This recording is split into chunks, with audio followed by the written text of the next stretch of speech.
I know it seems daft turning the money down, said Marie, but I had a feeling it's what Dad would do. And if Dad would have done it, then it must be right. It's funny, but that's exactly what I was thinking. We sang all the way down the mountain. Team Hughes always sticks together no matter what. Like the Turtles TV theme. Not the original, the remake. We were right about it being right. We were just closing up when Miss Stannard came in for chocolate. She always comes in for a chocolate at closing time. Marie says it's because she's probably spent the whole evening trying not to think about chocolate so that she won't eat any, but at the last minute her nerve goes and she jumps in the car and races up to the garage. She was trying to get Mam to help her choose between Revels and Minstrels when Lester came in. Miss Stannard gave him this big smile and asked him which he preferred, Revels or Minstrels.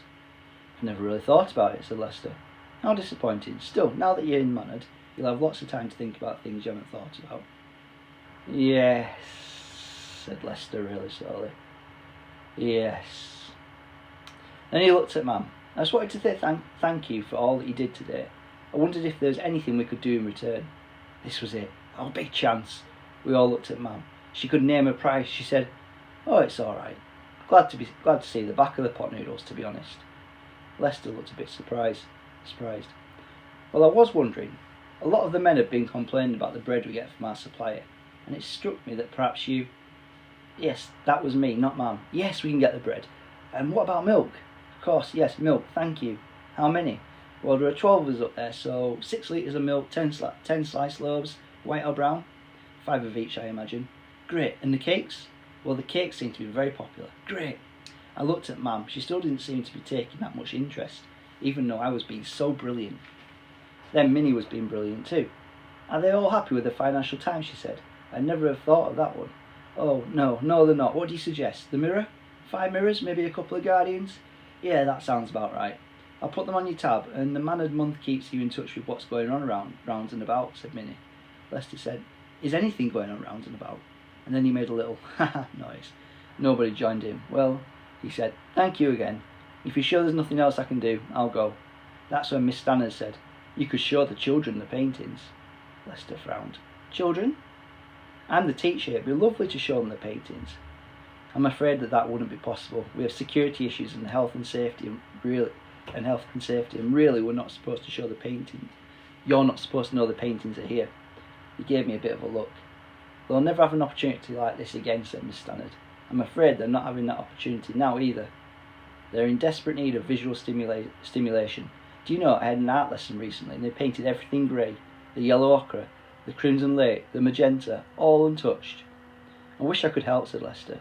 When they boarded off the boating lake, the council sent us an artist to paint a mural on the fence. I suggested Arthurian scenes, or something to do with the geology. Do you know what they voted for? Scenes from the life of Elvis Presley, up to and including the King's encounter with Mr. Davis in Home and Bargain. Go and look at it. No appreciation of art around here. If they don't appreciate it, it seems a shame to drag them up the mountain to look at it. I'll let you sleep on it. You can give me a ring when you've really thought it over. And she wrote a number on the front of his Financial Times and walked out. Lester looked at Mam. It really won't be possible, he said. She just sort of shrugged and said, fine, whatever, which isn't the kind of thing she normally says.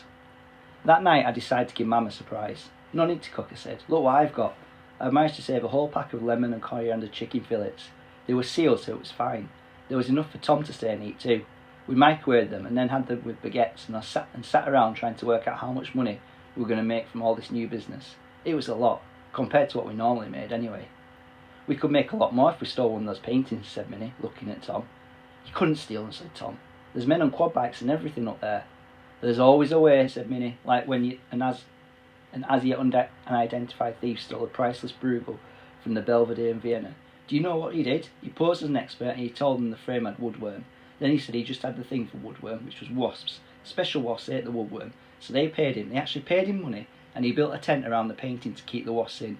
Then he went for his tea break and never came back. They didn't take the tent down for hours because they were scared of the wasps, and when they did, no painting. He'd gone off with it. Perfect crime. See, I could never do that, said Tom. I'm frightened of wasps. There were no wasps, that's the whole point, said Minnie. Then what did he need the tent for? 157, said Marie. That's what we made today. I said, Dad's going to be amazed the way things are going. We'll be making so much money he'll be able to stop working on the new barrier and come home, won't he, Mam? She said, I better get Max ready for bed. Clear the table when you finish. She said it was in a faraway voice, like she was thinking about Dad coming home and really cherishing the thought.